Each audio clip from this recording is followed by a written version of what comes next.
Je suis sur le stand de Philosophia. Je rencontre une femme solaire. C'est vraiment le ressenti que j'ai. Je ne la connais pas. C'est une amie qui m'a dit, écoute, puisque tu es sur Bijorka, il y a une jeune femme que j'ai rencontrée et qui fait des bijoux qui sont très intéressants, qui sont très beaux. Elle a une histoire extrêmement touchante par rapport à tout ça et j'aimerais que tu ailles la voir. Alors Sophia, me voici et j'aimerais que tu me racontes tout ce qui se passe et ton parcours pour faire de si beaux bijoux. Merci beaucoup de m'avoir donné cette occasion de parler de mon travail et de mon parcours. Donc mon parcours, à la base, c'est un parcours classique d'un designer classique. Sauf que j'ai été élevée par une grand-mère très méditerranéenne. J'ai des origines tunisiennes, j'ai une culture française, mélangée en fait l'Occident avec l'Orient. Donc ça fait partie de moi.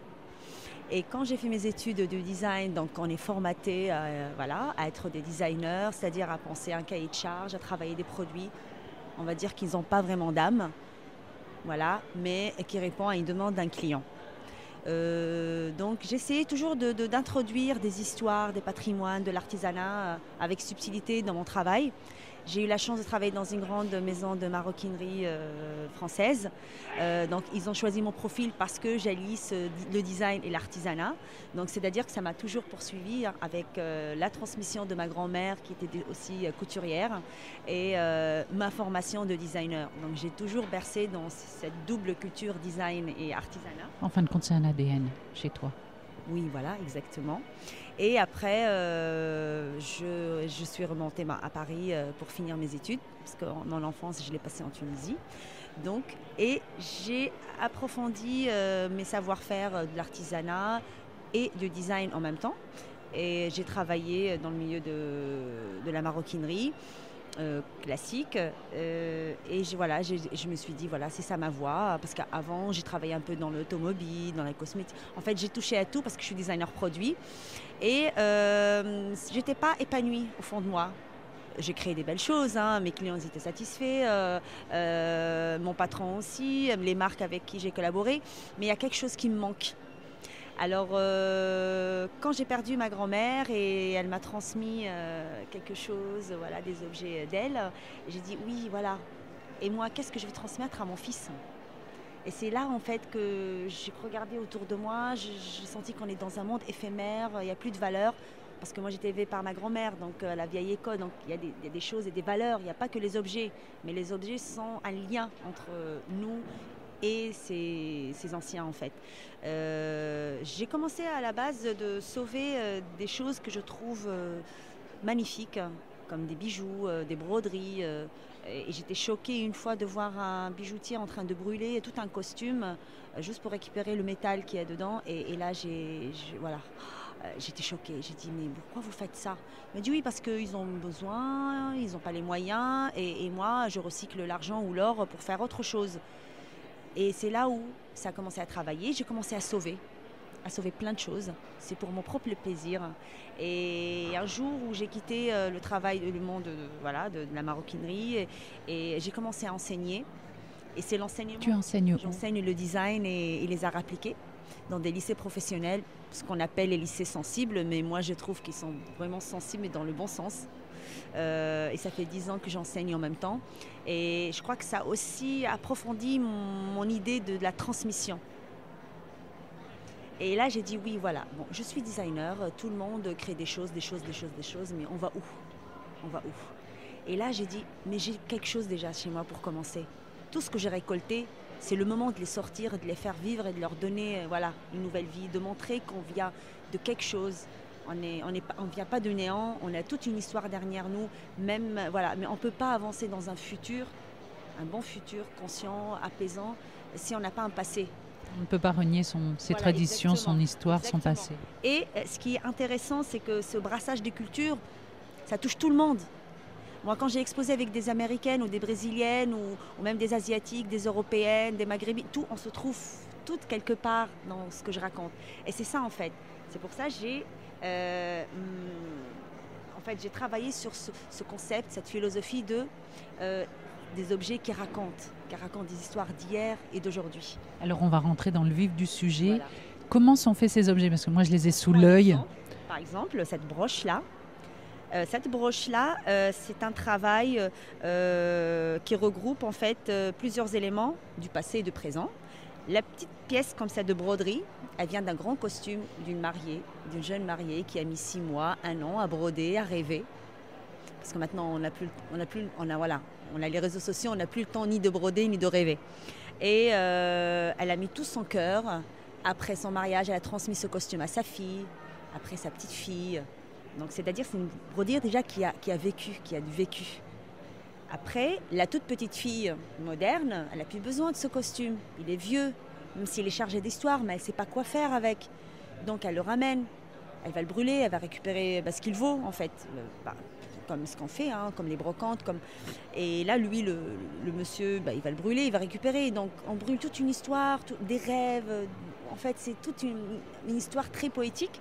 Et moi, ce que je fais, j'essaye de récupérer ces petits bouts d'histoire, de le mélanger avec des éléments modernes. Alors, pour que ça reste toujours éthique dans le upcycling, c'est très important pour moi. Je rachète tout ce qui reste des anciennes collections de haute couture, quels que soient des gros grains, des perles, voilà. Je mixe tout ça. Après, je dessine mon histoire. C'est à partir de ça, je dis voilà. C'est pas ce que je veux montrer, mais ce que me donne envie de raconter.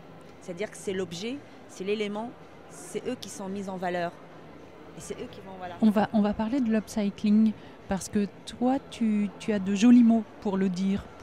Comment tu le définis? Parce qu'on est un peu perdu avec tous ces mots-là qu'on utilise maintenant un peu de manière nouvelle, mais on ne sait pas bien les définir. Voilà. Alors le upcycling, c'est-à-dire qu'on ne transforme pas la matière, on ne la transforme pas. On l'utilise telle qu'elle, on la revisite, on fait un détournement d'objet, on la met en valeur. Elle est là, elle existe, mais elle va avoir un autre rôle. On ne la massacre pas, on ne la modifie pas, on ne rajoute pas des produits chimiques ou autres pour créer un textile. Voilà, ça c'est le recyclage. Le upcycling, c'est ça en fait. Il est là, on le voit, mais il a un autre rôle. Donc moi, cette broderie, elle a un autre rôle.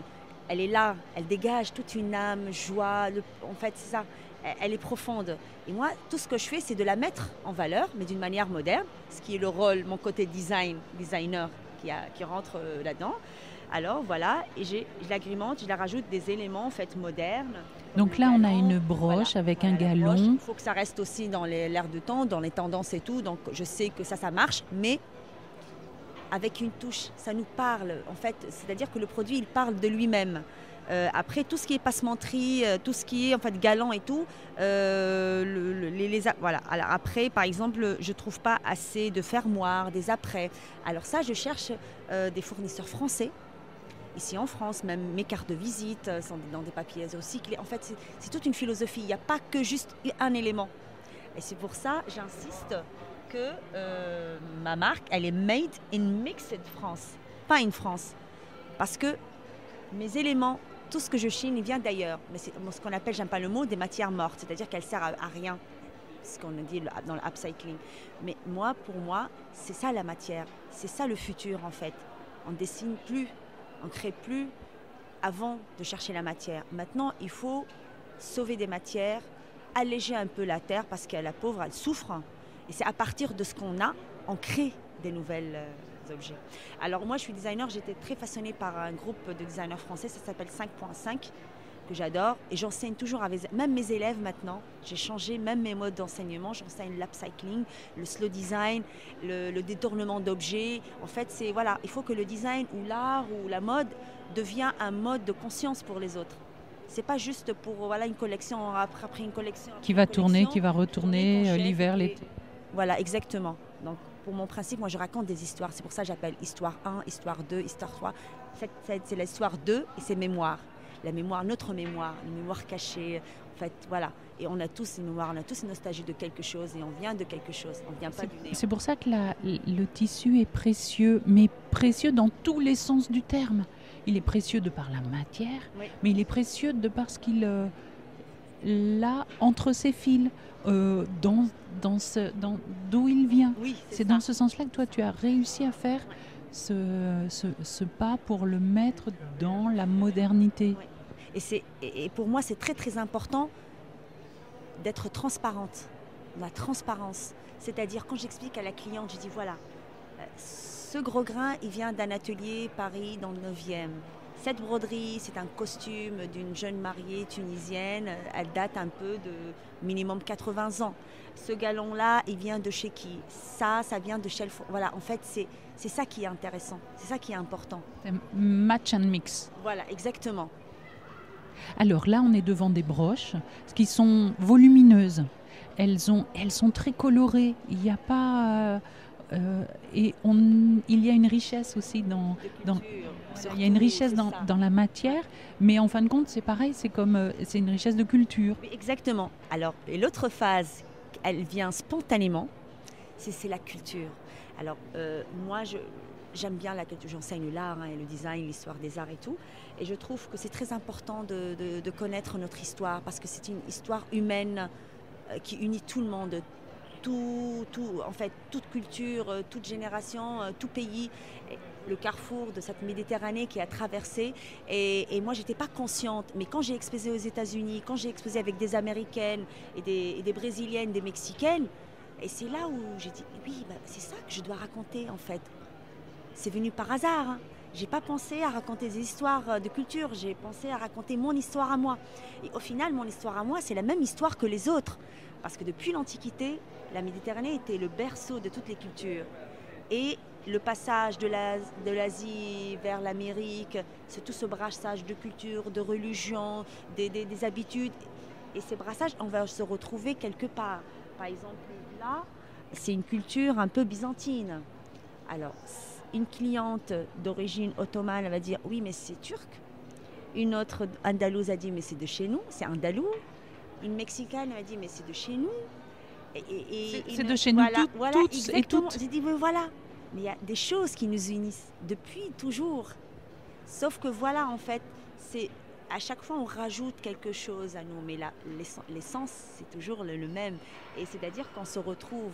C'est ça qui est bien, c'est-à-dire que chaque cliente, elle arrive et dit ça me rappelle ma grand-mère. Je crois qu'on a quelque chose chez nous qui ressemble à ça. Et c'est ça, en fait, c'est réveiller un peu Et ce qui fait que, tu disais tout à l'heure que tes fournisseurs sont les gens qui te donnent la matière première, mais aussi, ça fait un cercle assez vertueux parce qu'il y a cet échange et ça tourne à chaque fois. Oui, c'est ça. Et après, parce que j'ai gardé contact, c'est des personnes que c'est très humain aussi, je veux que ça reste aussi une relation humaine. Quand elle me dit « ah oui, vous avez fait ça avec ce que je vous ai donné, c'est magnifique ». Et en fait, c'est comme si elle revit, et des fois même elles ont des larmes aux yeux parce que ça les rappelle. En fait, c'est ça, c'est-à-dire qu'on est moderne, mais on évolue, mais il ne faut pas oublier, il ne faut pas effacer ce qu'on est ou ce qu'on a, et c'est une richesse en fait. C'est là où le côté philosophia voilà, est très présent. C'est le fil. Oui. On a eu une leçon de philosophie sur la différence et peut-être pas d'indifférence.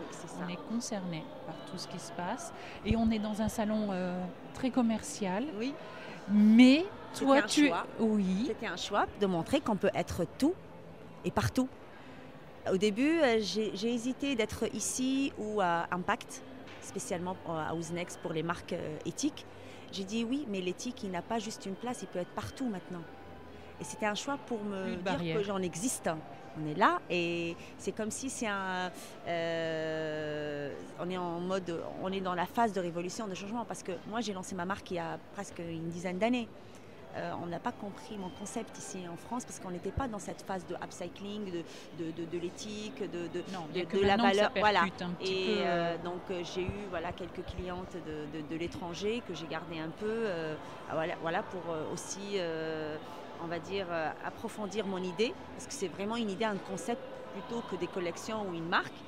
Et depuis moins d'1 an, et je trouve que c'est incroyable parce que la mentalité a changé, les gens ils sont conscients, ils cherchent l'origine des choses, ils s'intéressent aux produits, la seconde main, on garde les choses, on ne jette pas, en fait c'est le mot jeter. C'est le mot jeter, moi, qui m'effraie, en fait, c'est ça. Et moi, maintenant, j'ai voulu allier le regarder.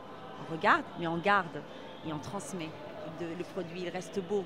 en vieillissant, il reste encore beau et on le transmet. Voilà. C'est cette philosophie-là. Il va au-delà du bijou, au-delà de... C'est ça. Et merci beaucoup, Sophia, pour cette démarche, parce que ça nous fait du bien d'entendre ça aujourd'hui, par exemple, dans nos journées, dans un salon. On redécouvre ce que tu apportes et ce qui crée un lien. Oui, c'est ça. Créer des liens, oui. Merci, à bientôt, on va te suivre.